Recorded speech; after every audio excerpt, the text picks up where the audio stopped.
Humans refuse alien demands, roared the Council. Now regrets it all. The massive space station called the Nexus floated in the darkness of space like a small moon. It was built thousands of years ago by species so old that humans couldn't even imagine their history.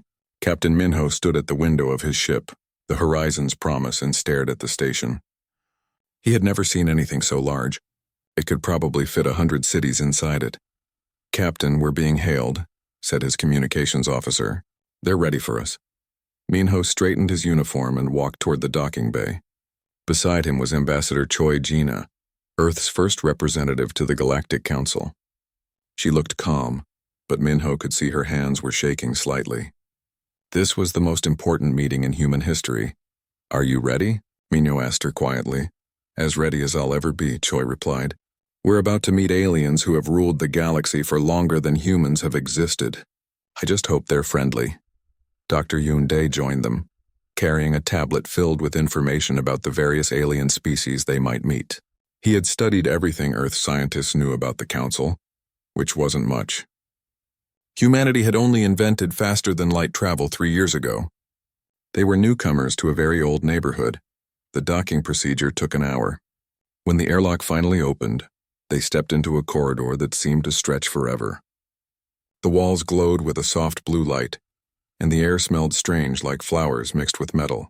2 tall aliens waited for them. They had 4 arms each and skin that looked like polished stone. "Welcome," one of them said in perfect English. "The Council awaits you in the Grand Chamber. Please follow us." They walked for what felt like miles through the station. Minho saw dozens of different alien species going about their business. Some walked on 2 legs like humans. Others floated or crawled. One creature looked like a living cloud of gas contained in a transparent suit. The diversity was incredible and terrifying at the same time. Finally, they entered an enormous chamber. It was shaped like a bowl, with seats rising in circles toward the ceiling. Hundreds of aliens sat in those seats, representing dozens of different species. At the bottom of the bowl was a raised platform where 3 figures stood. The central figure was tall and thin, with skin that shimmered like oil on water. Its eyes were completely black and seemed to absorb light. This was Council Prime Belthar, the leader of the Galactic Council. "Humans of Earth." Belthar's voice echoed through the chamber without any visible speakers. "We welcome you to the galactic community. Your species has achieved faster-than-light travel and thus earned the right to stand before us." Ambassador Choi stepped forward and bowed slightly. "Thank you, Council Prime. We are honored to be here and eager to learn from the wisdom of older civilizations." Belthar made a gesture that might have been a smile. "Your eagerness is noted. Now we shall proceed with the integration protocols. These are the terms by which all new species join the galactic community." A holographic document appeared in the air between them. It was written in English, which meant the Council had been studying humanity for some time. Choi began to read, and with each line, her face grew paler. The first demand stated that all human military forces must be disbanded immediately. The Council would provide peacekeepers to maintain order on Earth and its colonies. The second demand said that Earth's governments must dissolve. The Council would appoint governors to rule in their place. The third demand prohibited all human research into weapons technology. The Council would decide what technologies humanity was allowed to develop. The fourth demand was the worst. 30% of Earth's population, nearly 3 billion people, must be relocated to other parts of the galaxy for labor assignments. The document didn't explain what these assignments were. The fifth demand stated that human reproduction must be regulated. Council biologists would decide who could have children and how many to improve the species and prevent overpopulation. Choi read the entire document twice, hoping she had misunderstood something. But the words were clear. The Council wasn't offering friendship or partnership.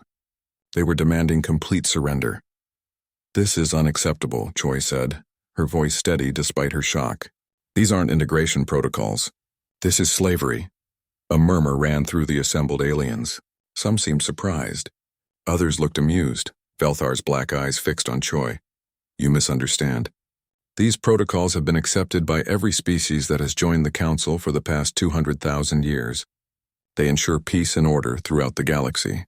Your species is young and violent. You need guidance. We need freedom," Choi said firmly. We didn't fight our way through centuries of war and struggle just to surrender our independence to strangers. Your struggles are irrelevant, Velthar replied coldly. You are one species among thousands. You are newcomers with primitive technology and aggressive tendencies. The protocols exist to protect the galaxy from species like yours. Captain Minho stepped forward. His military training told him this was a threat, not a negotiation. What happens if we refuse? Velthar made that strange smile gesture again. No species has ever refused. Those who initially hesitated were shown the consequences of defiance. Economic blockades. Demonstrations of military power. Eventually, they all accepted. The alternative to peace is correction, and correction is unpleasant. Is that a threat? Minho asked. It is a fact, Velthar said. We have maintained order in this galaxy for longer than your species has existed. We know what is necessary. You are being offered a choice. Join willingly and be welcomed, or resist and be corrected. Dr. Yoon had been studying the aliens in the chamber. He leaned close to Choi and whispered, "Notice their body language. Many of them look uncomfortable. I don't think everyone here supports this." Choi nodded slightly. She looked up at the hundreds of alien representatives and then back at Velthar. This moment would define humanity's future. Every instinct told her to be diplomatic, to ask for time, to find a compromise. But some things couldn't be compromised. Then our answer is no, Choi said clearly. We refuse your protocols. We will not disband our militaries, dissolve our governments, or surrender our people. Humanity will remain free. The chamber erupted in noise. Aliens spoke in dozens of languages, creating a cacophony of sound. Some seemed shocked. Others appeared angry. A few, Choi noticed, looked almost hopeful. Velthar raised a hand and silence fell. You speak foolishly. You do not understand what you are refusing. I understand perfectly, Choi replied. You want us to trade our freedom for your protection. But we've learned something in our short history. Freedom is worth more than safety. We'd rather face danger as free people than live safely as slaves. You are condemning your species, Velthar said. We will give you 30 of your Earth days to reconsider. At the end of that time, you will accept the protocols or face the consequences. We will send observers to your worlds to monitor your decision. Use this time wisely. The meeting ended abruptly. Guards escorted Minho, Choi, and Yoon back to their ship. As they walked through the corridors, Yoon kept glancing at the aliens they passed. Some avoided eye contact. Others watched them with expressions that might have been respect. Back aboard the Horizon's Promise, Minho immediately contacted Earth. The transmission would take hours to arrive, but the message was urgent. Choi stood beside him as he recorded. Admiral Park, this is Captain Minho. We have a situation. The Galactic Council has issued demands that are unacceptable. Ambassador Choi has refused them. We have 30 days before they take action. I'm sending all the data we collected. Begin preparations immediately. This isn't going to end peacefully. After the message was sent, the three of them sat in silence. Finally, Yoon spoke. Did we just start a war? No, Choi said quietly.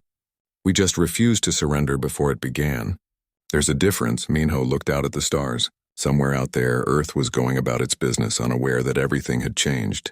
In 30 days, humanity would either stand alone against an empire that had ruled for 200,000 years, or they would kneel. He knew which option humanity would choose. Humans had never been good at kneeling. Humans refuse alien demands. The Council now regrets it. All Admiral Park Ji-woo received Captain Minho's message while sitting in her office at the United Defense Fleet headquarters in Geneva. She listened to it 3 times, then called an emergency meeting. Within 6 hours, every major military and scientific leader on Earth gathered in the secure conference room deep underground. They want us to surrender, Park said without introduction. Complete surrender. They're giving us 30 days to comply. The room erupted in angry voices. General Nam Hyejin slammed her fist on the table. 30 days? They think we'll just hand over our freedom in 30 days? They've been doing this for 200,000 years, said Commander Lee Rena, who led special operations. Every species they've encountered has eventually accepted. They think we will too.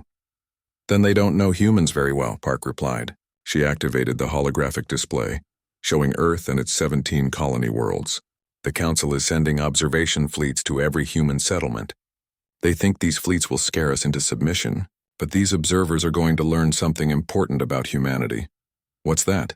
asked Kim Suho, the head of advanced weapons research. Park smiled coldly. They're going to learn that we've been preparing for this moment since we first looked up at the stars.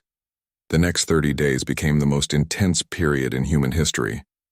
While Ambassador Choi remained at the Nexus, continuing meaningless negotiations to buy time, humanity mobilized for war. On Earth, factories that had been building civilian spacecraft suddenly switched to military production. Thousands of ships began taking shape in orbital shipyards. These weren't like the Council's massive warships. Human ships were smaller, faster, and equipped with weapons the Council had never seen. Kim Suho revealed projects that had been classified for decades. Humanity hadn't been idle since achieving faster-than-light travel. Scientists had been developing weapons based on a simple assumption. Someday they might meet aliens who weren't friendly. The quantum disruption missile was one such weapon. It released a pulse that scrambled electronic systems, turning advanced starships into useless metal boxes. The Council's ships were old and relied on the same technology for everything. One quantum pulse could disable an entire fleet. Then there were the drone swarms. Millions of small, cheap attack drones controlled by advanced artificial intelligence. Each drone was individually weak, but together they could overwhelm any defense system. And unlike ships with crews, drones could make maneuvers that would kill living pilots. Commander Lee took a different approach. While the Council's observation ships watched humanity's obvious military preparations, Lee sent small teams to infiltrate Council vessels. Her operatives were experts at moving unseen and leaving no trace. They planted surveillance devices and, more importantly, sabotage programs deep in the Council ship's computer systems. The Council has been at peace for so long they've forgotten basic security. Lee reported to Admiral Park. Their systems have no protection against infiltration. It's like they can't imagine anyone would try. Good, Park said. What about their tactics? Standardized, Lee replied. Every Council species uses the same battle formations, the same strategies.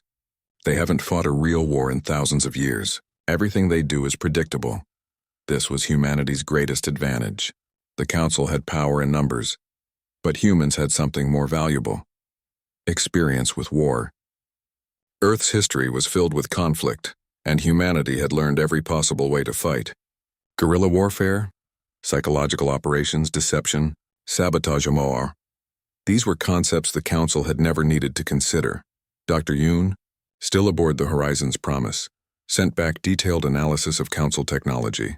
He discovered that while the Council's weapons were powerful, they were also inflexible. Council ships followed programmed patterns. Their commanders made decisions based on protocols that hadn't changed in thousands of years. They fight by the book, Yoon's report stated. And it's a very old book. If we can make them fight a battle they've never planned for, we'll have the advantage. On the colony world of New Sol, preparations took a different form. The planet held 12 million humans, and the Council had sent a large observation fleet to orbit nearby. Park knew the Council would strike there first. New Sol was isolated and seemed defenseless. It would be an easy target for demonstrating Council power. So Park turned New Sol into a trap. The colony's defenses looked minimal from orbit. A few orbital platforms, some patrol ships. The Council's observers saw exactly what they expected to see: a vulnerable human settlement that couldn't possibly resist. What they didn't see was hidden on the dark side of New Sol's moon. Captain Baixena commanded a fleet of 50 stealth ships that had been carefully positioned over weeks. These ships used technology that made them invisible to Council sensors. They waited in complete silence, ready to strike. Meanwhile, Ambassador Choi continued her performance at the Nexus. She asked endless questions about the integration protocols. She requested clarifications on minor details.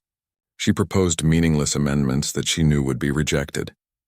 Every conversation bought humanity a few more hours of preparation time. Council Prime Velthar grew increasingly impatient. Your delays are pointless, Ambassador. The protocols cannot be changed. Every day you waste is another day your species remains in defiance. We simply want to understand what we're agreeing to, Choi replied smoothly. Surely after 200,000 years you can spare a few weeks to help us understand. But Choi had also been working on something else. She had made contact with Counselor Thren, an alien representative who seemed uncomfortable with the Council's aggressive approach. Through carefully worded conversations, Choi learned that not all council species supported forcing humanity to submit. Many had been conquered themselves and resented serving the council. There hasn't been a successful rebellion in 50,000 years, Thren told her during a private meeting. The council is too strong, but if someone could actually defeat them in battle, it might inspire others to resist. Is that advice or wishful thinking? Choi asked. Perhaps both, Thren replied. But I warn you, the council will not accept defiance. When your 30 days end, they will attack with overwhelming force, and they will not show mercy. Then we'll have to make sure they regret it, Choi said. Back on Earth, the final preparations were complete. Every human warship was in position. Every weapon system was armed. Every soldier knew their role. Admiral Park stood in the command center, watching the countdown clock. 3 hours remained until the deadline. She opened a channel to all human forces throughout the galaxy. Her face appeared on millions of screens. This is Admiral Park. In 3 hours, the Galactic Council will demand our final answer. They expect us to surrender. They believe we will choose survival over freedom, but they don't understand us. Humans have faced extinction before. We've fought impossible odds. We've stood alone against enemies that seemed unbeatable, and we've never surrendered our freedom. She paused, looking directly into the camera. Today we remind the galaxy why humanity survived when other species fell. We show them that freedom is worth fighting for. We teach them that threatening humans was the biggest mistake they could make. Stay strong, trust your training, and remember, we're not just fighting for ourselves. We're fighting for every species the Council has ever enslaved. The channel closed.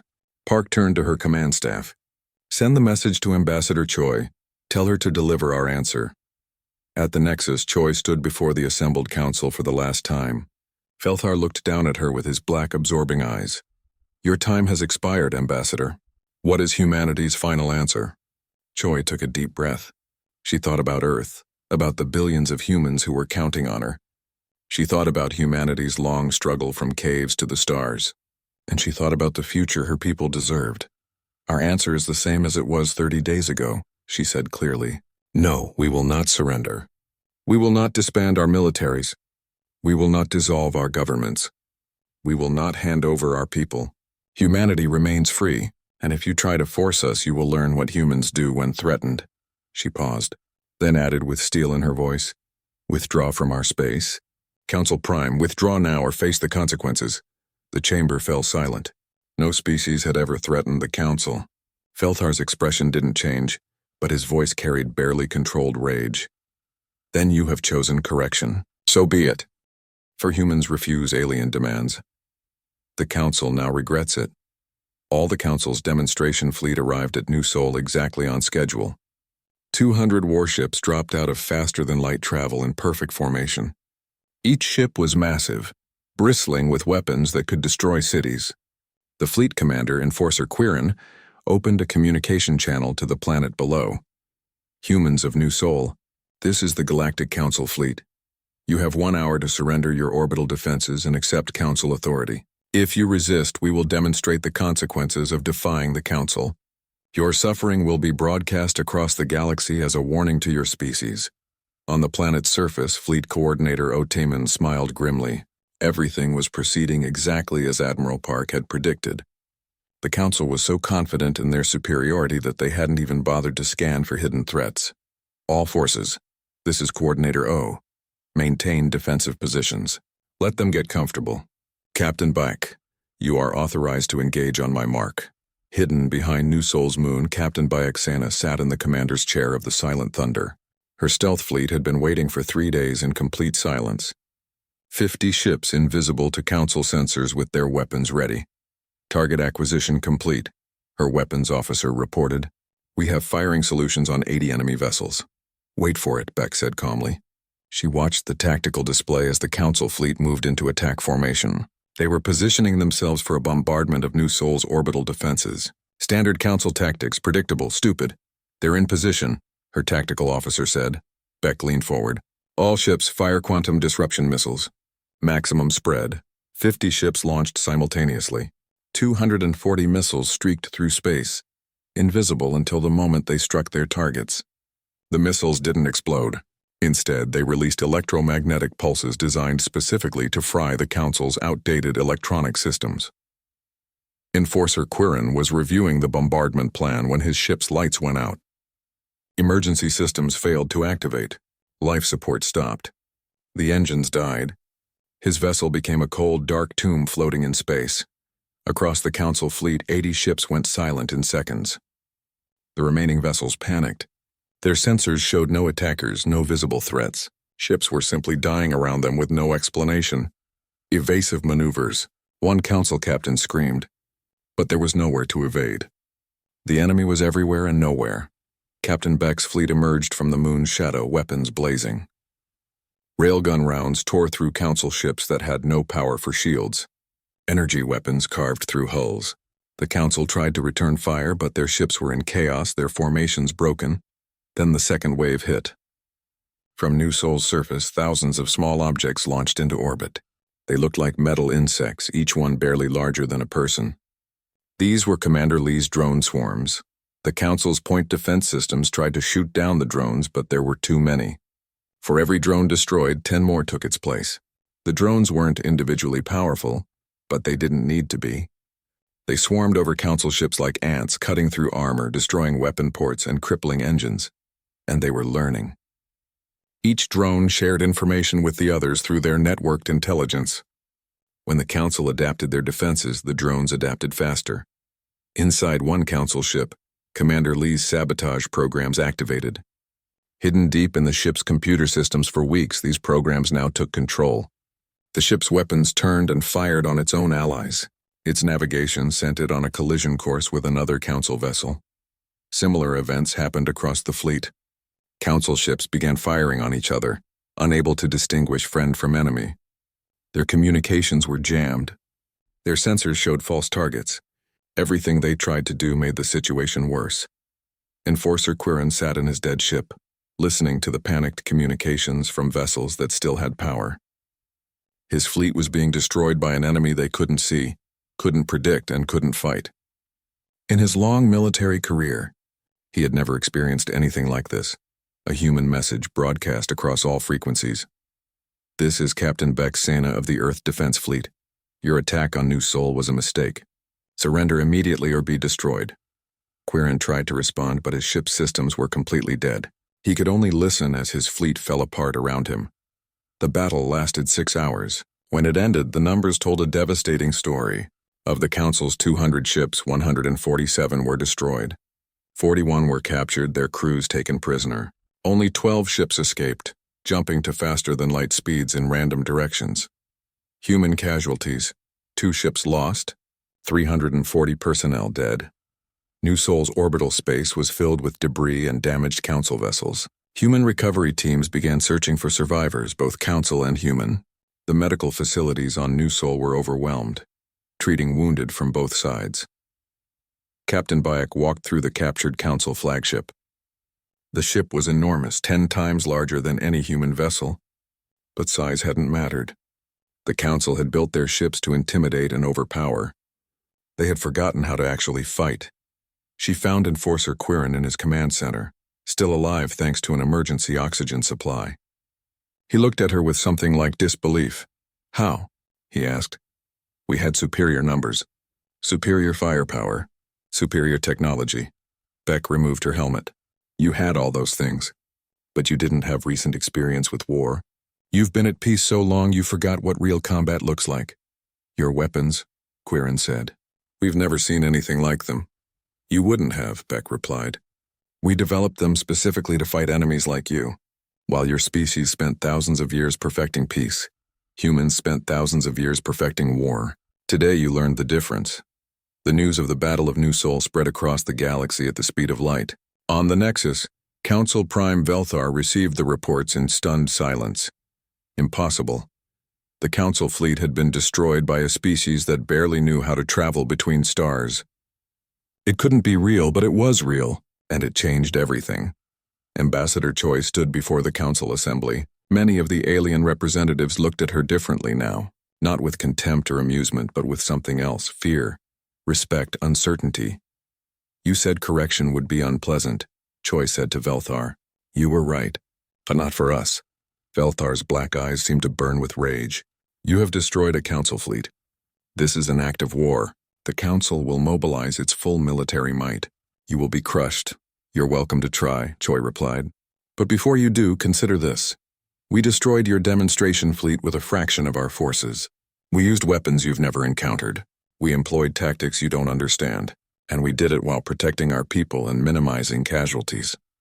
She looked around the chamber. Every species here watched what happened at New Sol. You all know that your fleets use the same technology, the same tactics, the same strategies as the ships we just destroyed. So ask yourselves, if we can defeat 200 council ships, what happens when you send 2,000? A murmur ran through the assembly. Some aliens looked angry. Others looked thoughtful. A few, Choi noticed, looked almost hopeful.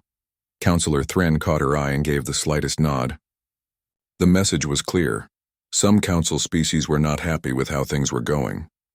Velthar raised his hand for silence. Your victory means nothing. It was luck, surprise, deception. In a true test of strength, humanity will fall. Then test us, Choi said. Send your full fleet. Send everything you have. But know this. When we win a Rars, and we will win a, the entire galaxy will see that the council is not invincible.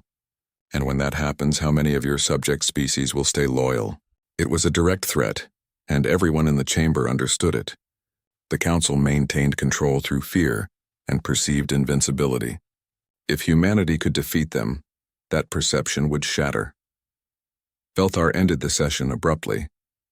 But as the council representatives filed out, many of them looked at Choi with new eyes. The humans were no longer amusing newcomers to be corrected. They were a genuine threat to the council's power. In her private quarters, Choi received a secure message from Admiral Park. The council is mobilizing everything they have. 10,000 ships from across the galaxy. They'll be at Earth in 3 weeks. Choi sent a reply. Let them come. We've shown them what happens when they underestimate us. Now we show them what happens when they threaten our home. She looked out at the stars. Somewhere in that vast darkness, 10,000 alien warships were preparing to attack Earth. It would be the largest military operation in galactic history. But Choi wasn't afraid. She had seen what humans could do when defending New Sol. Now she would see what they could do when defending their homeworld. The council thought the Battle of New Sol was humanity's best effort. They were about to learn they were very, very wrong. Though humans refuse alien demands, or the council now regrets it all, the council made their intentions public. They broadcast their plan across every communications channel in the galaxy. 10,000 warships would gather and proceed to Earth. The human homeworld would be conquered, its defenses destroyed, and its people brought into compliance. The message was clear. This is what happens to species that defy the council. But the public announcement gave humanity 3 weeks to prepare. It was a mistake born from arrogance. The council wanted everyone to watch Earth's defeat. Instead, they gave Earth time to turn their star system into the most dangerous place in the galaxy. Admiral Park stood in Earth's orbital command center, looking at the holographic display of her home system. Every asteroid, every moon, every empty piece of space was now a potential weapon. Status report, she ordered. Commander Lee stepped forward. All human colonies have evacuated their non-essential population to hidden locations. Our mobile fleets are in position for hit-and-run attacks on council supply lines. Defensive preparations? Park asked. Engineer Shin Junho activated another display. The asteroid belt now contains 4,000 hidden weapons platforms. Mars has been converted to military production. We're building 100 new ships per day. Luna's dark side hosts our main railgun batteries. And Earth itself. He paused dramatically. Earth has the quantum shield grid. It's experimental, but tests show it can protect the entire planet from orbital bombardment for 72 hours. Only 72 hours? Park asked. The power requirements are enormous, Shin replied. After that, the system will need to cool down for a week. But 3 days should be enough. It'll have to be, Park said. She looked at her command staff. The council is used to fighting traditional battles. Fleet meets fleet, strongest side wins. We're not going to give them that battle. She zoomed the display out to show human territory. Our colonies are already evacuated. Our ships won't mass together for them to destroy. Instead, we fight like humans have always fought when facing superior numbers. We make them bleed for every inch. General Nam spoke up. What about Earth? 10,000 ships is more firepower than we can handle. We don't need to handle all 10,000, Park replied. We need to break their formation, kill their leadership, and make them lose heart. The Council hasn't fought a real war in thousands of years. Their crews have never seen ships burning and friends dying. We're going to give them an education. 3 weeks passed in frantic preparation. Human work crews operated around the clock. Shin's engineers installed weapons in places the Council would never think to look. Commander Lee's Special Forces teams practiced boarding actions. Pilot An Mirai drilled her fighter squadrons in tactics that would make a difference even against massive capital ships. When the Council Armada finally arrived at Earth's outer system, they found something unexpected. The human fleet wasn't waiting for them. Instead, the system seemed almost empty. Where are they? Enforcer Kiran asked. He had survived New Sol, and now commanded a portion of the Council attack force. Sensors show minimal defensive presence. They're hiding, Council Prime Velthar said from his flagship. They know they cannot win in open battle. We will proceed to Earth and demonstrate the price of resistance. The Council fleet moved inward, maintaining their standard formation. It was a formation designed to maximize firepower and protect command ships. It had worked for 10,000 years. It lasted 15 minutes against human ingenuity. The first attack came from the asteroid belt. What looked like ordinary asteroids suddenly activated hidden engines and drove themselves into the Council formation. Each asteroid was filled with explosives. Hundreds of them detonated simultaneously, tearing holes in the Council's neat formations. Before the Council could recover, the hidden weapons platforms activated. 4,000 platforms, each equipped with long-range missiles and railguns, opened fire from positions scattered throughout the belt. The Council tried to return fire, but the platforms were too small, too numerous, and too well hidden. All ships evasive maneuvers, Velthar ordered. But the formations were breaking down. Ships collided with each other, trying to avoid asteroids and weapons fire. Then the human fleet struck. Not in one massive group, but in dozens of small units that hit from every direction. Each unit would fire, destroy a target, and jump away before the Council could respond. It was like fighting ghosts. Kim Suho had saved humanity's most dangerous weapons for this battle. From hidden positions throughout the solar system, fully automated warships activated. These AI-controlled vessels had no crews, which meant they could perform maneuvers that would kill organic pilots. They accelerated at impossible speeds, made turns that would create deadly G-forces, and threw themselves at Council ships in suicide attacks. The Council was in chaos. Their commanders kept ordering standard defensive formations, but standard formations didn't work when enemies attacked from above, below, and all sides simultaneously. When they tried to focus on one threat, 3 others would appear. Pilot An led a squadron of fighters against a Council capital ship. The massive vessel's point defenses should have destroyed the fighters easily, but An had studied Council weapons at New Sol. She knew their tracking speeds, their reload times, their blind spots. "Follow my lead," she transmitted to her squadron. "Hit them in waves, alternate your approach angles." The fighters danced through the Council's defensive fire like leaves in a storm. Half of them were hit, but the other half got through. They fired specialized missiles directly into the capital ship's engine ports. The ship's reactors went critical and the entire vessel exploded. For 5 days, the battle raged. The Council fleet was being torn apart, but they were also inflicting terrible damage. Half of Earth's defense fleet was destroyed. Thousands of the hidden weapons platforms were found and eliminated. The asteroids ran out. On the 6th day, the Council fleet finally broke through the outer defenses and approached Earth itself. 4,000 ships remained, badly damaged but still operational. Velthar looked at the blue-green planet and prepared to give the order for bombardment. "This is your last chance," he broadcast to Earth. "Surrender now or we will turn your planet into ash." Admiral Park stood in the command center, watching the enemy fleet approach. Around her, tired staff members waited for orders. They had fought for 5 days straight. Many of their friends were dead. But they had bought enough time. "Activate the quantum shield," Park ordered. Engineer Shin threw the switch. Across Earth, massive generators powered up. A shimmer appeared in the atmosphere, expanding to cover the entire planet. When the Council's first bombardment hit, the energy weapons simply dissipated against the shield. The kinetic weapons bounced off. Earth was now invulnerable. For 72 hours. "All remaining forces execute final strategy," Park ordered. Captain Minho received the order aboard the Horizon's Promise.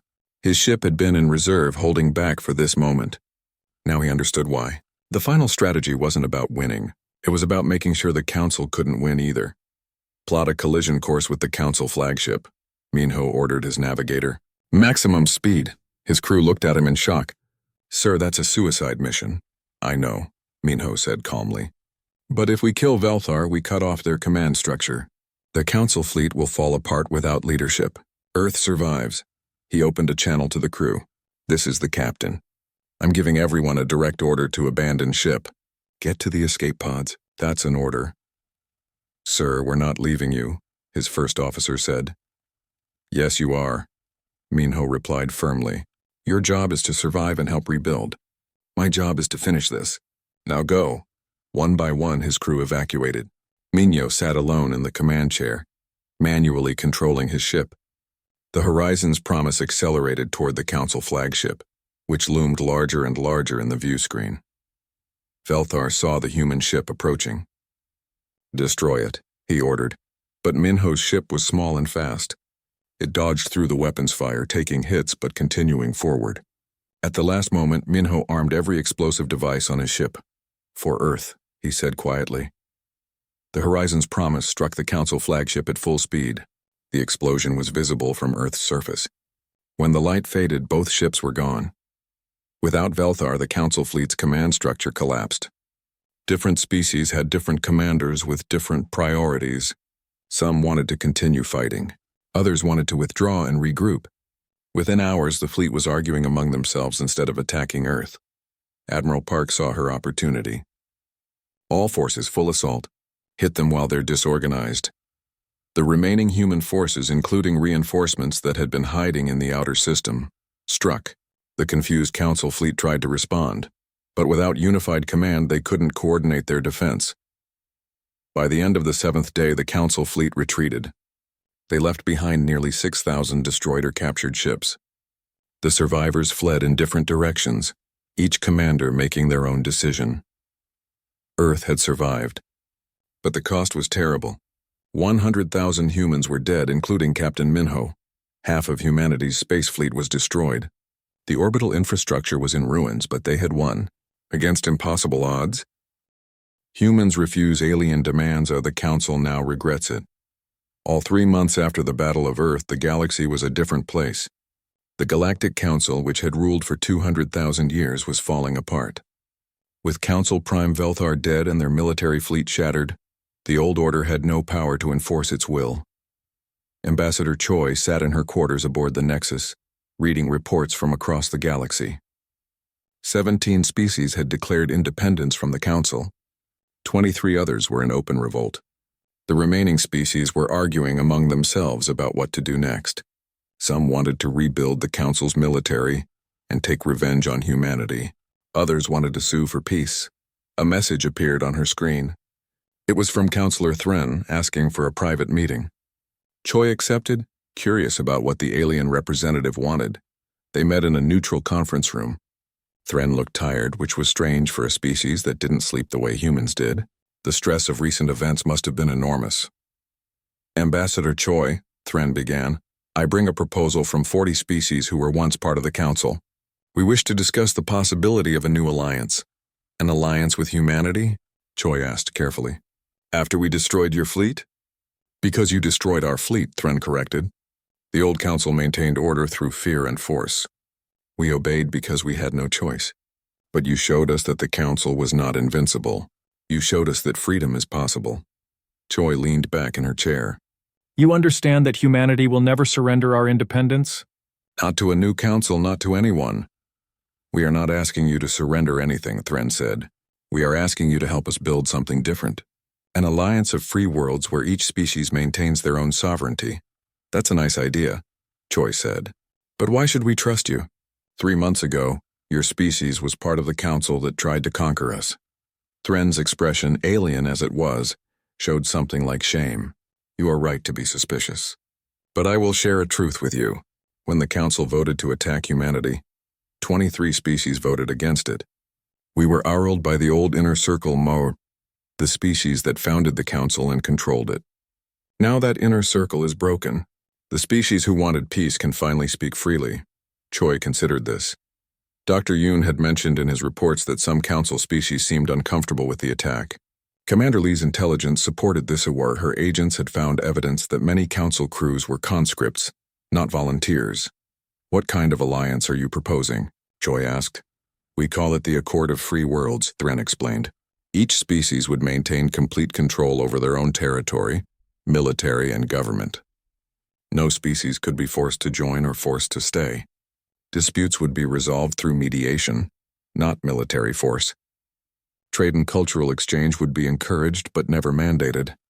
It sounds good on paper, Choi said. But what stops this new alliance from becoming just another council? You do, Thren replied. We want humanity to be part of the founding members. Your presence would remind everyone what happens when free species are threatened. You defeated the greatest military force in galactic history. No one will try to dominate others while humanity stands ready to defend freedom. Choi transmitted the proposal to Earth. Admiral Park called a meeting of human leadership to discuss it. The debate lasted for days. General Nam was against it. We just fought a war to stay independent. Now we're going to tie ourselves to an alliance? It's a trap, but Dr. Yoon disagreed. Not all council species supported the attack. Many of them are as much victims as we are. If we reject them now, they might fall under the control of the 7 species that still support the old council ways. Then we'll be facing another war in a few years. Commander Lee provided intelligence reports. My agents confirmed that the core council species, the 7 that founded Itaparur, have withdrawn to their own territory. They're rebuilding their forces and refusing to participate in any new alliance. They're the real threat. Admiral Park made the final decision. We'll participate in discussions about this new accord, but we go in with our eyes open and our weapons ready. Trust is earned, not given. A summit was called on a neutral planet. 40 species sent representatives. The 7 holdout species from the old council's inner circle refused to attend. They sent a message instead, declaring that they would not accept any new order that didn't preserve council authority. The summit lasted 2 weeks. There were arguments, debates, and cultural misunderstandings. But slowly, the Accord of Free Worlds took shape. The founding principles were simple. Each species controls its own territory. No one can force anyone to join the Accord. Military forces remain under individual species control. Disputes get resolved through talking, not fighting. Trade and cultural exchange are encouraged but optional. Any species can leave whenever they want. Ambassador Choi addressed the assembled representatives.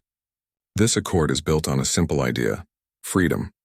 We believe that each species has the right to govern themselves, to make their own choices, and to face their own consequences. The old council believed in order above all else. We believe in something different. We believe that diversity makes us stronger, not weaker. She paused, looking around the room. But let me be clear. Humanity will defend this freedom. Not just our own freedom, but the freedom of every species in this accord. If anyone tries to conquer, enslave, or dominate others, they will face human resistance. We've shown you what happens when you threaten free people. Remember that lesson. The message was received. Captain Bayek, attending as humanity's military representative, made it even clearer. The old council had weapons in numbers. You see how well that worked for them? Free people defending their homes are more dangerous than any empire's army. Remember New Seoul, remember Earth, and remember that we will not hesitate to do it again. 38 species signed the Accord of Free Worlds.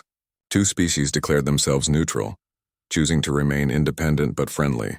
The 7 holdout species formed their own coalition, calling themselves the Council Remnant.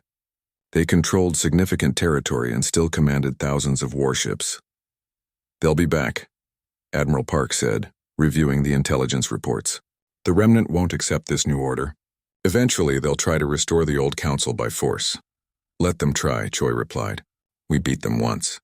We can beat them again. And next time we won't be alone. She was right.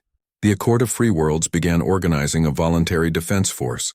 Species that wanted protection but couldn't defend themselves alone could contribute resources and personnel. Admiral Park was appointed Supreme Commander of the Allied Defense Force. Dr. Yoon started a cultural exchange program, teaching council species about concepts they had never encountered. Representative democracy. Individual rights. The idea that questioning authority isn't rebellion, it's wisdom. Many young aliens found these ideas fascinating. The old generation had known only council rule, but the young generation was learning about alternatives. Engineer Shin began sharing some of humanity's military technology with trusted allies. Not everything, humans weren't stupid, but enough to help other species defend themselves. The quantum disruption missiles, the adaptive drones, the stealth technology that had won the war. Pilot An became an instructor, teaching alien pilots about combat tactics. She was tough but fair, and she earned respect from species who initially doubted that humans could teach them anything. On Earth, construction began on memorials for the 100,000 who died defending humanity's freedom. Captain Minho's name was at the top of the list. His sacrifice had broken the Council's command structure and saved Earth. Statues were erected in his honor on every human world. Commander Lee continued her intelligence work, keeping watch on the Council remnant. Her agents reported that the 7 species were arguing among themselves, unable to agree on a unified strategy. Some wanted immediate revenge against humanity. Others wanted to rebuild their strength first. The divisions gave the Accord time to grow stronger. 6 months after the Battle of Earth, Ambassador Choi stood before the first session of the Accord Assembly. Representatives from 38 species filled the chamber. It was smaller than the old council chamber, but felt more alive. These species were here by choice, not by force. 6 months ago, Choi began, humanity stood before the Galactic Council and refused to surrender our freedom. The Council threatened us with destruction. They sent 10,000 ships to crush us. They believed that force and fear would make us obey. She paused, letting her words sink in. They were wrong. Humans have never been good at obeying threats. We are, however, very good at defending what we believe in. We believe in freedom. We believe in the right of every species to govern themselves. And we believe that these rights are worth fighting for. The old council ruled through fear. This accord is built on respect. The old council demanded obedience. This accord requests cooperation. The old council threatened those who disagreed. This accord debates and discusses. The difference is everything. She looked around the chamber. The council remnant still exists. They still command powerful forces. They still believe that order requires domination. One day they will try to restore the old ways. When that day comes, we will be ready.